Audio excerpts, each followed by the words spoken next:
Assalamualaikum warahmatullahi wabarakatuh. Alhamdulillahi rabbil alamin. Assalatu wassalamu ala sayyidil anbiya'i wal mursalin. Sayyidina Muhammadin wa ala alihi wa ashabihi wa dhurriyyatihi wa man tabi'ahum bi ihsanin ila yaumiddin. Amma ba'du. Saudaraku kaum muslimin, khususnya saudaraku yang saya cintai, seluruh jamaah Masjid Agung Ibnu Batutah yang tinggal di rumah masing-masing. Kita bersyukur kepada Allah pagi hari ini kita diberikan kesehatan, diberikan kekuatan iman dan Islam. Mudah-mudahan nikmat besar ini tidak pernah kita sia-siakan dan selalu kita manfaatkan untuk senantiasa menghadirkan diri kita sebagai hamba Allah. Mudah-mudahan semua kebaikan yang Allah janjikan dapat kita raih dan semua keburukan yang pernah kita lakukan mudah-mudahan mendapatkan ampunan dari Allah Subhanahu wa taala. Saudaraku yang berbahagia, kita berada di ujung bulan Ramadan. Bulan yang sangat kita harapkan kedatangannya.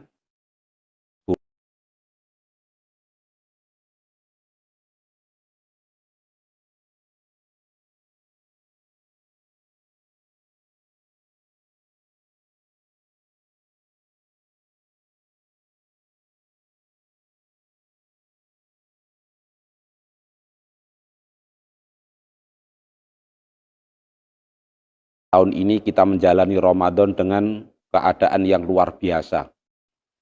Dan keadaan ini telah menjadikan kita mungkin agak kaku, mungkin kita agak kesulitan, atau mungkin kita merasa ada yang tidak pas, tidak sesuai dengan keinginan kita.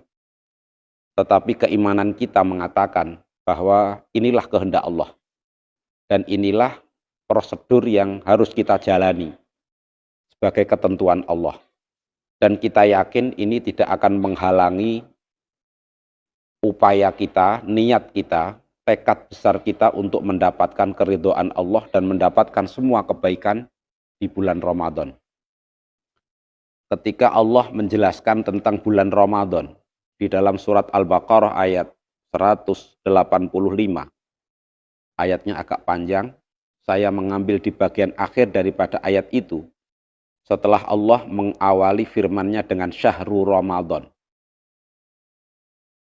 Tentang bulan Ramadan itu Allah menjelaskan syahrul Ramadan alladzi unzila fihil Qur'an. Di bulan Ramadan itulah diturunkan Al-Qur'an.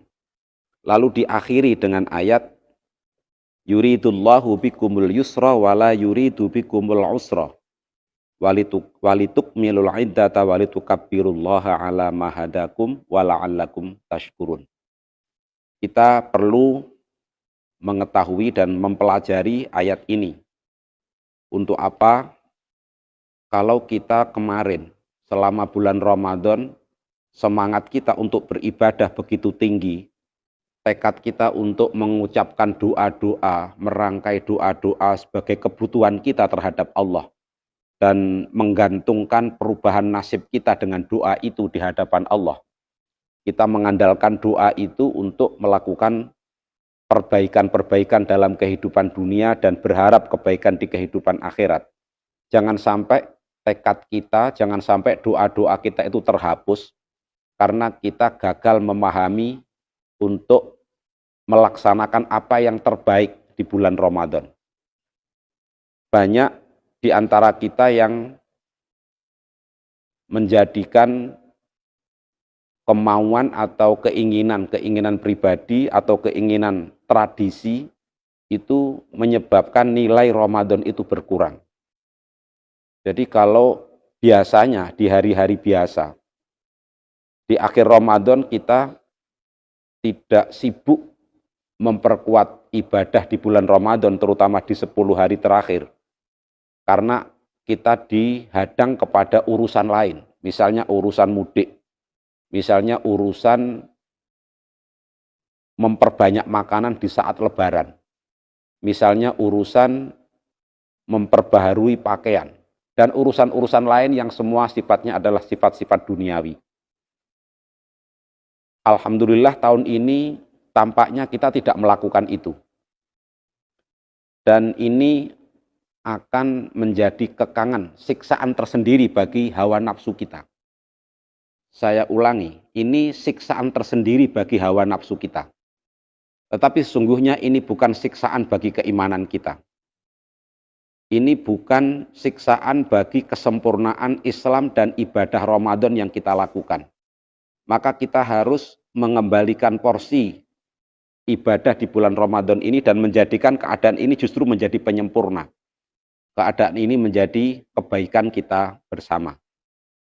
Kalau hari ini saya sebagai pengurus masjid dan setiap hari bertemu dan berkumpul dengan sesama saudara yang saya cintai, selama ini kita saling pengertian, selama ini kita membangun komunikasi, selama ini kita saling gotong royong, selama ini kita bersama-sama dalam kasih sayang dan berharap untuk mendapatkan kasih sayangnya Allah. Saya menangis ketika masuk ke masjid, ketika ingat jamaah. Wajah-wajah yang setiap hari saya lihat tidak terlihat. Dan saya tidak tahu apakah ini perpisahan sementara. Sampai batas COVID ini selesai. Tapi kita juga tidak tahu. Jangan-jangan Allah akan pertemukan lagi kita nanti di surga. Karena kita tidak tahu kapan kita akan diakhiri oleh Allah hidup kita ini. Tetapi paling tidak bangunan, jalinan kasih sayang yang pernah kita bangun di masa-masa normal kemarin, paling tidak itu mudah-mudahan menjadi amal baik kita. Menjadi catatan modal kita di hadapan Allah. Dan kita berharap ini akan menjadi pondasi kebersamaan kita yang ta'awanu 'alal birri wat taqwa. Jadi kebersamaan yang mengantarkan kepada membangun ketakwaan dan kebaikan. Membangun positif, membangun sesuatu yang desain yang positif dalam kemasyarakatan kita. Kita tahu bahwa kita tidak sama. Background pendidikan kita berbeda, background sosial kita berbeda, background ekonomi kita berbeda, background ilmu kita berbeda, pesantren kita berbeda, akademi kita berbeda, sekolahan kita berbeda, guru kita berbeda. Tidak mudah ketika kita yang berbeda ini berkumpul, kemudian membangun kerjasama dengan pengertian. Tidak mudah kita yang berbeda pendapat, itu akhirnya bergotong royong, untuk fokus kepada satu tujuan, dan itu tidak mudah. Dan kita selama ini berhasil. Kita selama ini bisa saling menutupi kekurangan, bisa saling menyempurnakan di antara kita. Kita saling menguatkan, kita saling menyemangati. Dan kita ingin bersama-sama hadir nanti di hadapan Allah sebagai umat yang satu. Walaupun kita berbeda, kita hadir di hadapan Allah sebagai hamba Allah yang bersama-sama mengharapkan keridhaan Allah. Ketika hari ini kita tercatat sampai hari ini nanti akan ada 8 kali kita tidak sholat Jumat di masjid. Dan ini sebuah kegelisahan yang luar biasa. Kita sebagai orang beriman, sebagai jamaah masjid, sebagai pengurus, kita mengalami kegalauan yang luar biasa. Tetapi apakah yang ada yang lebih menyiksa kita selain azab Allah? Apa ada yang selain menyiksa kita selain murkanya Allah? Apa yang ingin saya sampaikan? Jangan sampai karena kemauan kita, karena hawa nafsu kita, karena keinginan-keinginan pribadi atau golongan atau keinginan-keinginan tradisi kita, itu justru menghadirkan siksaan lain, yaitu kemurkaan di hadapan Allah. Kita sadar betul dan kita yakin, walaupun kita tidak sholat Jumat, tapi kita mendapatkan pahala Jumat. Walaupun kita tidak sholat Jumat di masjid dan akhirnya mengganti dengan sholat duhur, itu kita akan mendapatkan pahala yang sama karena kita lakukan ini sesuai dengan prosedurnya, sesuai dengan syariatnya, sesuai dengan protap. Jadi dengan prosedur dan ketetapannya.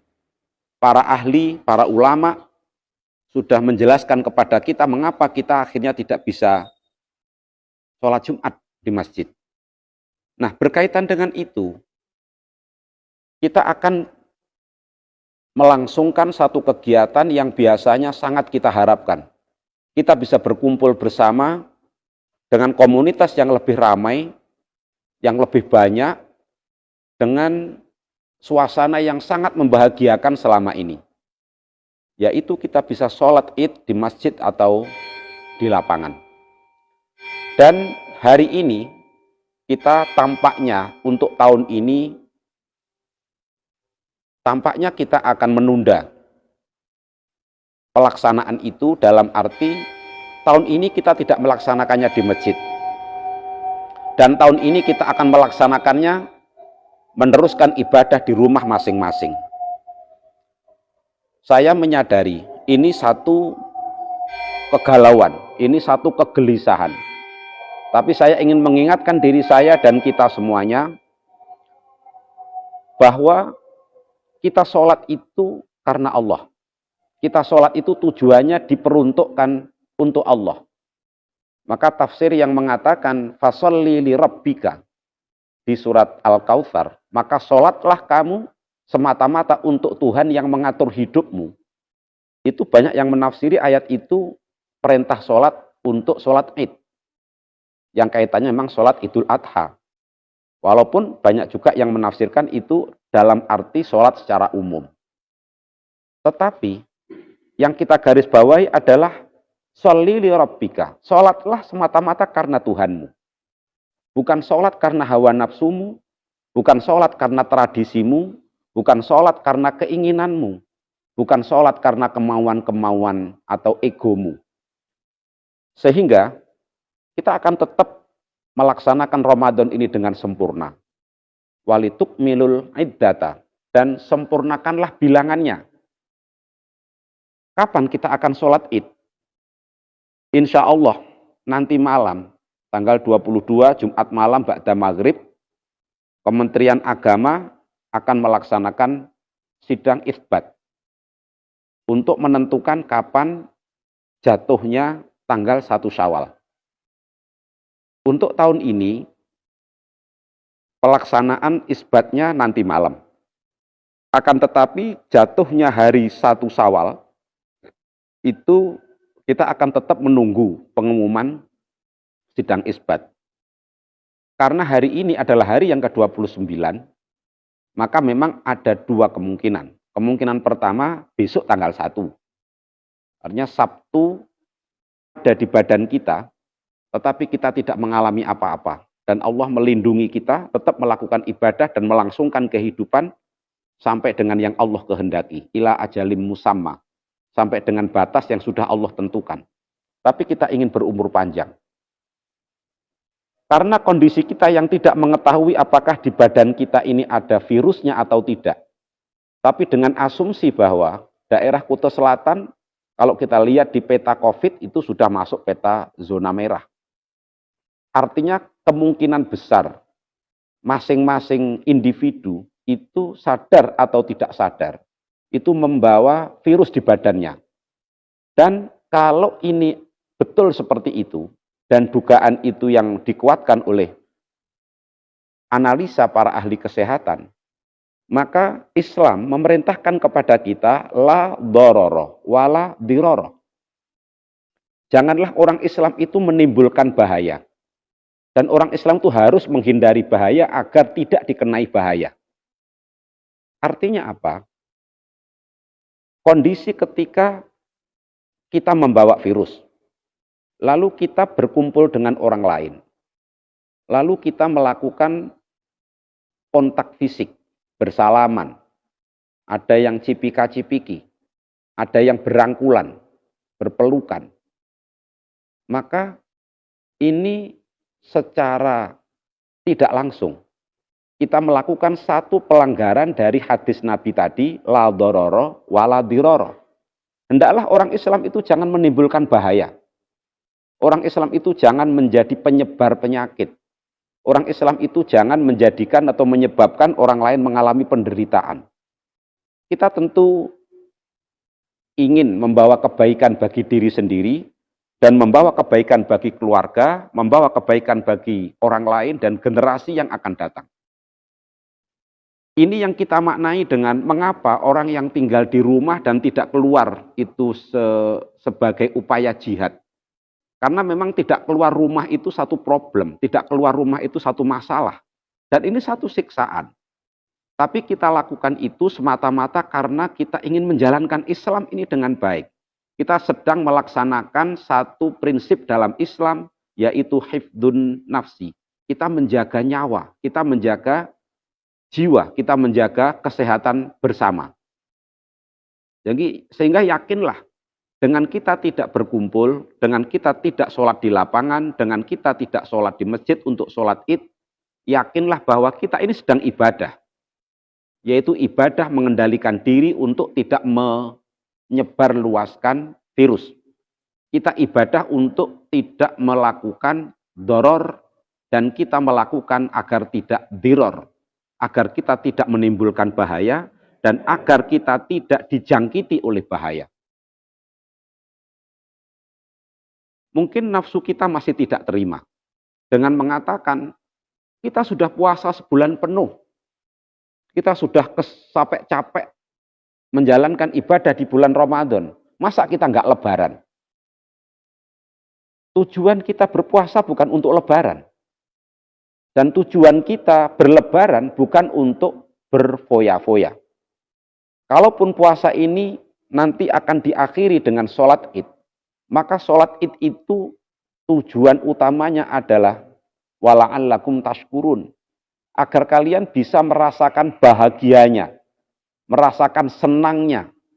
Kalian bisa bertakbir, mengagungkan Allah dan tidak mengagung-agungkan yang lain. Akhirnya fokus kepada mengagungkan Allah, tidak mengagung-agungkan yang lain. Karena sudah melakukan ibadah di bulan Ramadan. Dan karena kita menjalankan sholat id. Sehingga kalau kita lihat itu, kita sholat id di rumah, ini satu ibadah yang sangat penting bagi kita dalam kondisi semacam ini. Kita sholat id di rumah dan tidak keluar rumah, termasuk tidak melakukan silaturahim antar rumah, termasuk kita tidak melakukan bersalam-salaman, dan kita tidak melakukan pertemuan atau perkumpulan-perkumpulan yang menyebabkan kita bisa menimbulkan bahaya, atau kita bisa diakibatkan oleh bahaya, maka itu menjadi satu ibadah. Ini menjadi satu jihad.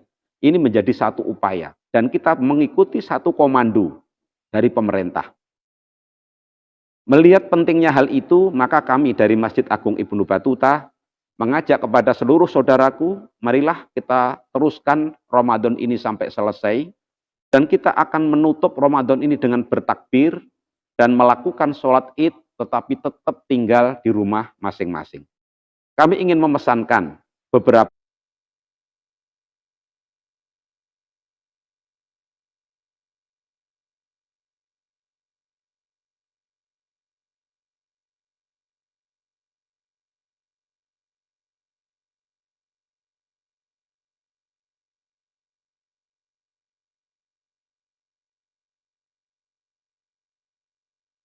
hal yang mudah-mudahan ini menjadi penyempurna ibadah di bulan Ramadan khusus untuk tahun ini. Yang pertama, Ramadan kita pahalanya akan tercatat di sisi Allah dan nanti akan kita temui pahala itu di akhirat. Kalau kita menutup Ramadan ini dengan zakat fitrah. Maka saya menghimbau saudaraku yang hari ini belum membayar zakat fitrah, silahkan dibayarkan zakat fitrahnya.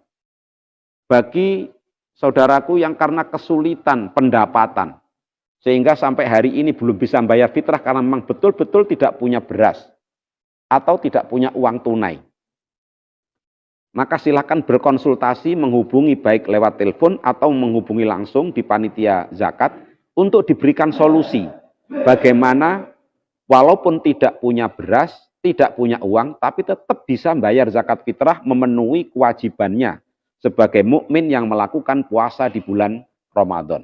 Karena zakat fitrah ini wajib bagi siapapun, hukumnya adalah fardu ain, baik kepada orang kaya maupun orang miskin, bahkan dia ketika menjadi budak, baik dia orang dewasa, bayi yang baru lahir pun, kalau dia menemui jam-jam atau detik-detik di bulan Ramadan, maka dia harus membayar zakat fitrah. Jangan sampai tidak kita bayarkan zakat fitrahnya. Kalau kita mengalami kesulitan, silahkan menghubungi panitia. Insya Allah panitia siap untuk memberikan solusinya.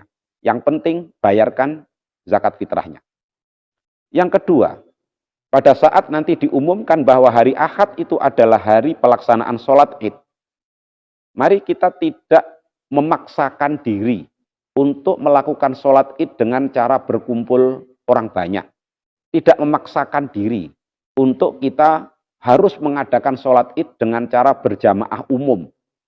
Dan kita siapkan diri bisa berkumpul bersama, mengingat tadi yang kita jelaskan, bahwa Islam itu menjaga keselamatan bersama, dan berkumpul itu berpotensi menimbulkan bahaya bagi kebersamaan. Maka kita lakukan sholat di rumah masing-masing dengan penuh kesadaran.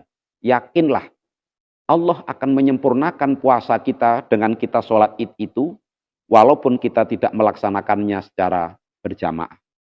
Oleh karena itu, saudaraku, mari kita perhatikan bagaimana kalau hari Sabtu besok itu adalah hari terakhir.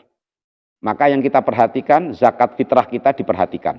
Sudah terbayar atau belum? Yang kedua, kita siapkan malam Idul Fitri itu dengan kita bertakbir di rumah masing-masing. Memang salah satu di antara fungsi takbir itu adalah lisyiar, untuk komunikasi massa, untuk promosi. Tapi hari ini syiar itu tidak kita tampakkan di luar. Syiar itu akan kita tampakkan melalui kedekatan kita kepada Allah dan kebaikan kita di hadapan masyarakat. Syiar itu kita tampakkan, justru kita tunjukkan Islam ini baik. Ajaran Islam ini membangun, tidak merusak. Dan Islam ini tidak menyakiti. Dalam kondisi ini, maka yang terbaik untuk kita lakukan adalah takbir di rumah. Karena takbir di rumah ini adalah satu bentuk takbir yang mungkin kita tidak biasa, karena kita terbiasa bahkan ada yang harus takbir keliling. Tetapi kita yakin saat itu kita sedang berkomunikasi dengan Allah, mengagungkan Allah dengan membaca takbir. Kita tetap takbir, tetapi di rumah masing-masing. Kalau ada keluarga yang kumpul di rumah, karena saat ini juga tidak semua keluarga bisa kumpul, mengingat kita terpisah oleh jarak dan tempat, dan kita banyak kendala untuk tidak bisa kumpul dengan keluarga, maka siapapun diri kita pada malam Idul Fitri, kita akan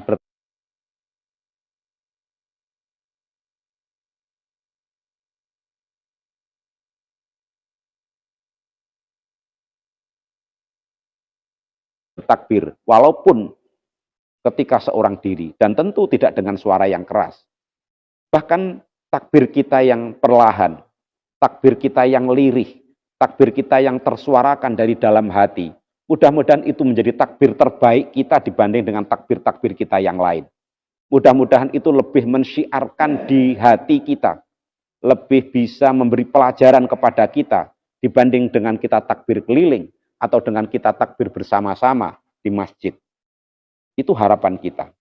Dan ketika sudah masuk waktu fajar, sebagaimana biasa kita lakukan sholat qobliyah subuh, lalu kita sholat subuh, dan sebelum itu kita sudah melakukan mandi. Kalau dalam bahasa fikih, maka mandi itu artinya ya keramas. Mandi itu mengguyur seluruh badan, kemudian memakai wangi-wangian. Dan setiap amalan dalam Islam itu punya spesifik tujuan atau punya niat. Nah, niatnya kita sudah melakukan mandi itu bukan lain-lain. Ya memang niatnya mandi untuk Idul Fitri. Jadi, ya Allah, saya hari ini mandi karena Engkau, ya Allah. Mungkin ada orang mandi karena pacarnya, ada orang mandi karena kantornya, ada orang mandi karena istrinya, ada orang mandi karena yang lain. Tetapi kita hari itu mandinya karena Allah. Jadi saya mandi, jadi nawaitul ghusla li'idil fitri sunnatan lillahi ta'ala. Saya niat mandi ini semata-mata untuk menyambut datangnya Idul Fitri, dan saya lakukan semata-mata karena Allah. Mandi kita. Setelah selesai mandi, kita pakai baju yang terbaik. Dan itu kita ingin menunjukkannya di hadapan Allah. Bukan ingin menunjukkan di hadapan tetangga atau orang lain. Kita ingin tunjukkan kepada Allah bahwa Allah sudah memberikan nikmat yang begitu banyak. Bahwa Allah sudah memberikan baju yang bagus terbaik untuk kita. Maka kita pakai untuk Allah. Dan kita sholat subuh. Setelah sholat subuh kita disunahkan makan dulu. Disunahkan makan dulu. Kalau sholat Idul Fitri itu sunahnya makan dulu. Kalau Idul Adha disunahkan makan setelah sholat Id. Sehingga ya makan dulu. Kita bersyukur kepada Allah, kita sudah disempurnakan oleh Allah bisa menjalankan puasa Ramadan dan kita tidak makan pagi. Tapi hari itu kita akan iftar. Jadi fitrah itu artinya berbuka. Idul Fitri itu hari raya ketika kita boleh makan, boleh berbuka. Dan itu kita tunjukkan kebahagiaan kita, bisa makan pagi-pagi itu kita tunjukkan kebahagiaan kita. Itu bagian daripada la'allakum tashkurun. Terima kasih ya Allah, Engkau sudah berikan aku kesempatan puasa Ramadan kemarin. Dan hari ini atas karuniamu, atas rahmat dan kasih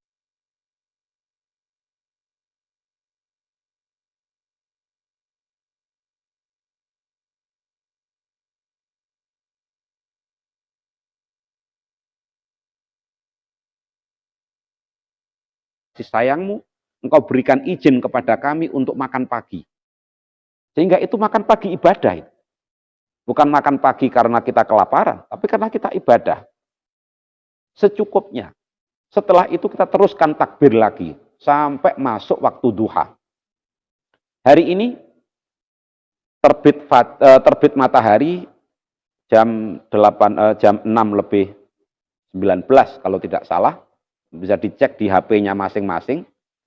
Kemudian kita ambil waktu kurang lebih 20 atau 30 menit setelah itu untuk sempurnanya sholat, untuk sempurnanya waktu duha. Jadi kalau sudah masuk waktu duha, jadi kurang lebih jam 7 kurang 10 atau jam 7 kurang seperempat, kita sudah boleh melakukan sholat Id. Kalau ada teman, ada keluarga atau ada anggota keluarga yang lain, kita tunggu mereka sampai mereka siap untuk melakukan sholat Id itu secara berjamaah. Kalau memang tidak ada dan kita tidak mungkin untuk berjamaah, ya kita lakukan sendirian. Benar-benar kita berhadapan dengan Allah.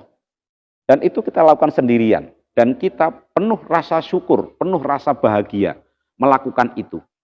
Nah, setelah itu kita melakukan persiapan sholat. Selama kita menunggu, sebaiknya kita tidak bercerita panjang lebar, atau tidak main HP, atau tidak nonton TV, atau tidak melakukan aktivitas yang lain. Kita khusyuk, kita takbir. Kita khusyuk, kita membaca kalimat-kalimat takbir, tahmid, tahlil. Nah, sampai melakukan sholat Id. Nah, sholat Id itu gimana caranya? Sholat Id itu 2 rakaat, sama seperti sholat yang lain. Kalau kita melakukannya sendirian, ya syarat dan rukunnya sama dengan sholat-sholat yang lain, maka kita akan mengawali dengan takbiratul ihram. Setelah takbiratul ihram, kita akan takbir tambahan. Jadi takbir tambahan sebagai tanda kita sholat Id. Untuk rakaat pertama, takbir tambahannya 7 kali. Kemudian untuk rakaat yang kedua, tambahannya 5 kali. Ini sunnah. Artinya kalau lupa ya tidak masalah. Lupa juga tidak berarti batal. Tidak masalah. Kalau kita ingat, kita baca takbirnya, itu setelah takbiratul ihram ditambah menjadi 7. Kemudian setelah takbir intikal, setelah takbir untuk berdiri pada rakaat kedua, kita tambah menjadi 5. Di antara takbir itu kita tidak tidak melakukannya cepat-cepat karena sebisa mungkin kita membaca tasbih di antaranya. Subhanallah, walhamdulillah, wala ilaha illallah, wallahu akbar. Takbir lagi. Subhanallah, walhamdulillah, wala ilaha illallah, wallahu akbar. Takbir lagi. Itu kalau rakaat pertama 7 tambahannya, rakaat kedua tambahannya 5. Surat yang dibaca apa? Sebenarnya bebas. Sebagaimana sholat yang lain tidak ada yang diwajibkan harus baca surat tertentu. Harus ini tidak. Kalau kita hafal surat yang panjang, silahkan baca surat yang panjang. Tetapi biasanya kalau kita membaca surat yang sederhana, tidak panjang dan tidak pendek, kita akan membaca surat Al-A'la atau Sabbihisma Rabbikal A'la dan surat Al-Ghasyiyah. Hal ataka hadithul Ghasyiyah. Itu surat sederhana. Sehingga kalau kita hafal surat itu, ya bacalah surat itu. Kalau tidak hafal itu, ya baca surat apa saja. Kemudian setelah selesai salam, maka kita tidak lagi disunahkan bertakbir. Jadi takbir Idul Fitri itu berakhir setelah sholat Id. Ya, takbir Idul Fitri itu berakhir setelah sholat Id. Setelah sholat Id nggak ada lagi takbir secara massal atau takbir untuk tujuan syiar, itu sudah tidak dilakukan. Nah, ini berhari raya, kita sholat. Kalau sudah selesai sholat, maka apa yang kita lakukan? Untuk besok tinggal di rumah masing-masing, sesungguhnya minta maaf itu bukan perintah khusus untuk Idul Fitri. Minta maaf itu begitu kita melakukan kesalahan, itu kita minta maaf. Tetapi karena kita punya tradisi dan tradisi itu kita yakini kebaikannya, kita yakini bahwa itu baik. Siapa yang harus kita minta maaf terlebih dahulu? Tentu orang yang setiap hari berkumpul dengan kita. Jika ada satu keluarga, suami sampaikan ucapan terima kasih kepada istri. Sudah rela mendampingi dengan susah payah. Dan bersabar menghadapi suami yang tidak sempurna. Dan bersabar menghadapi kekurangan-kekurangan suaminya. Kalau suami mampu mengatakan itu, walaupun tidak semua laki-laki mampu membuat kata-kata, ya paling tidak diungkapkanlah. Jadi permintaan maaf suami kepada istri. Istri sebaliknya, dia akan berterima kasih kepada suaminya. Dan dia minta maaf semua kekurangannya. Kemudian kepada orang tua, kepada anak, anak kepada orang tua. Semuanya punya potensi kesalahan-kesalahan. Dan semuanya harus memiliki kesadaran. Dan saat itu adalah ini momen penuh rahmat, momen penuh kasih sayang, momen penuh perhatian, dan momen itu kita jadikan menjadi momen istimewa. Ini hari kasih sayang. Ini hari perhatian. Ini hari menyambung silaturahim. Lalu setelah itu kalau memang kita ada dengan orang tua dekat, ya kita utamakan orang tua terlebih dahulu. Kalau sudah selesai dengan keluarga yang ada tinggal di rumah, yang sudah bersama kita, maka kita menghubungi saudara kita yang jauh. Sejak sekarang kita siapkan pulsanya untuk kita bisa menelpon keluarga yang jauh dari kita, terutama orang tua jika masih ada. Saudara kandung, atau saudara-saudara yang lain, atau siapapun yang selama ini berinteraksi dengan kita.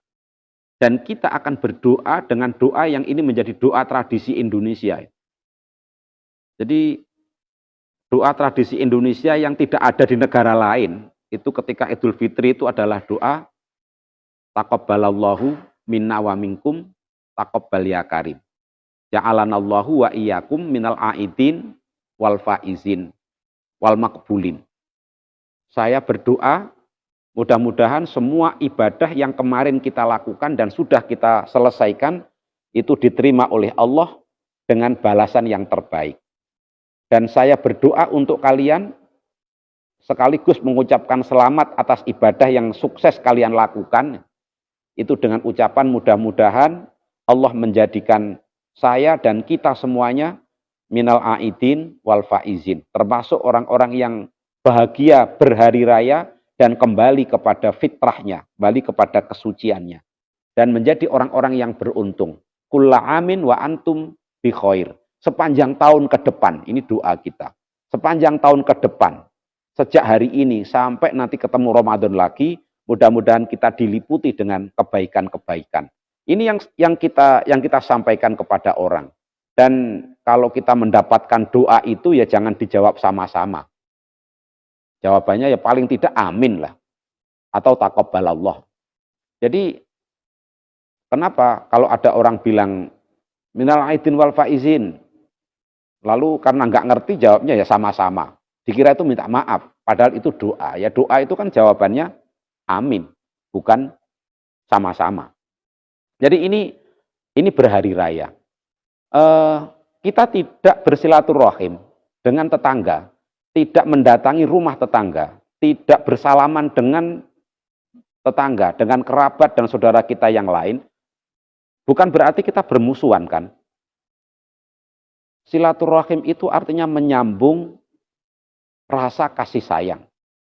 Maka namanya silaturahim, bukan silatul badan. Silah itu artinya menyambung, rahim itu kasih sayang.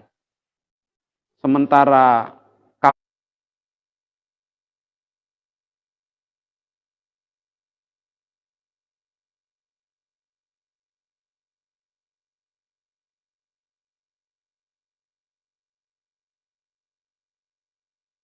kalau kita bertemu, berpelukan itu tersambung secara badaniah.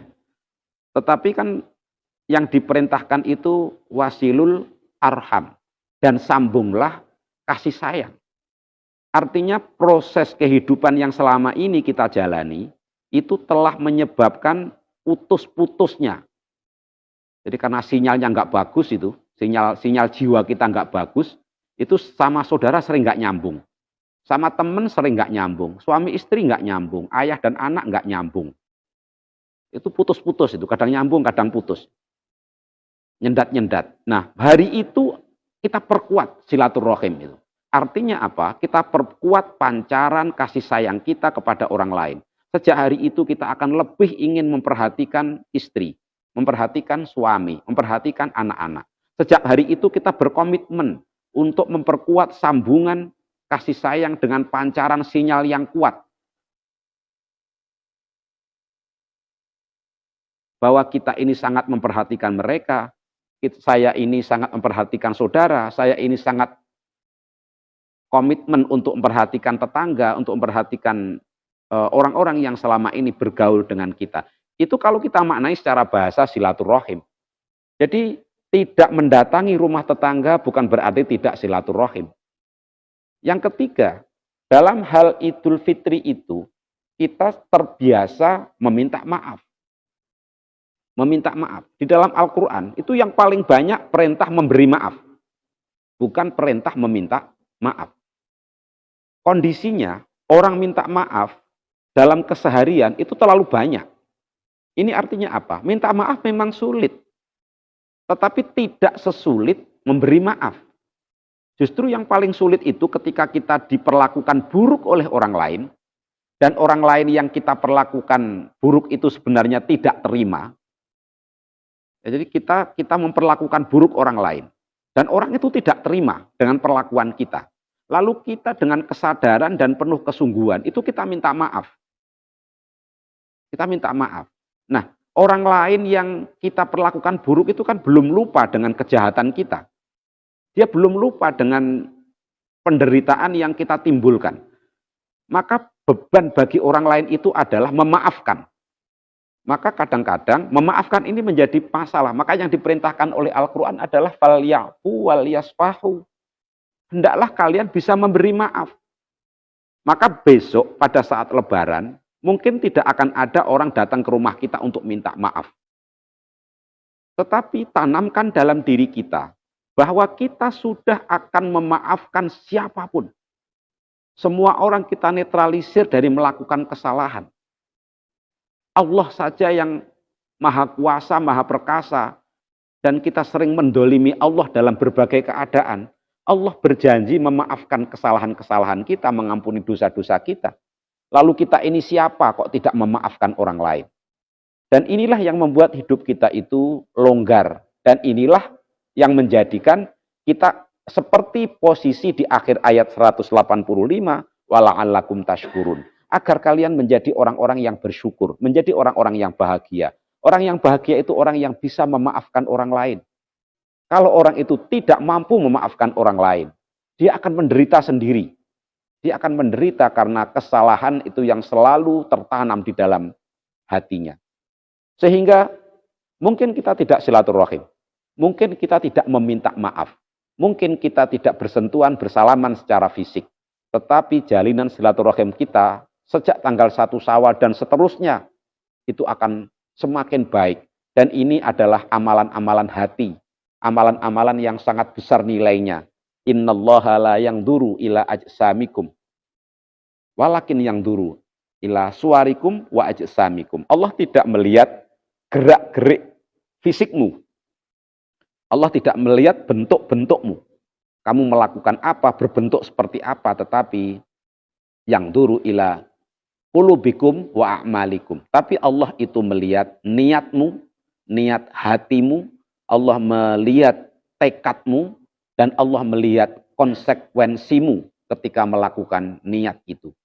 Insya Allah kita akan tetap beridul fitri dengan Aid yang mubarak, Aid yang diberkahi, tetap melakukan takbir, tetap melakukan sholat Id, dan kita lakukan itu di rumah kita masing-masing dengan tidak berkecil hati, dengan tidak merasa sedih, dengan penuh rasa syukur, dan kita bahagia. Dan kita akan meneruskan perjalanan kita di tahun yang akan datang dengan memaafkan orang lain.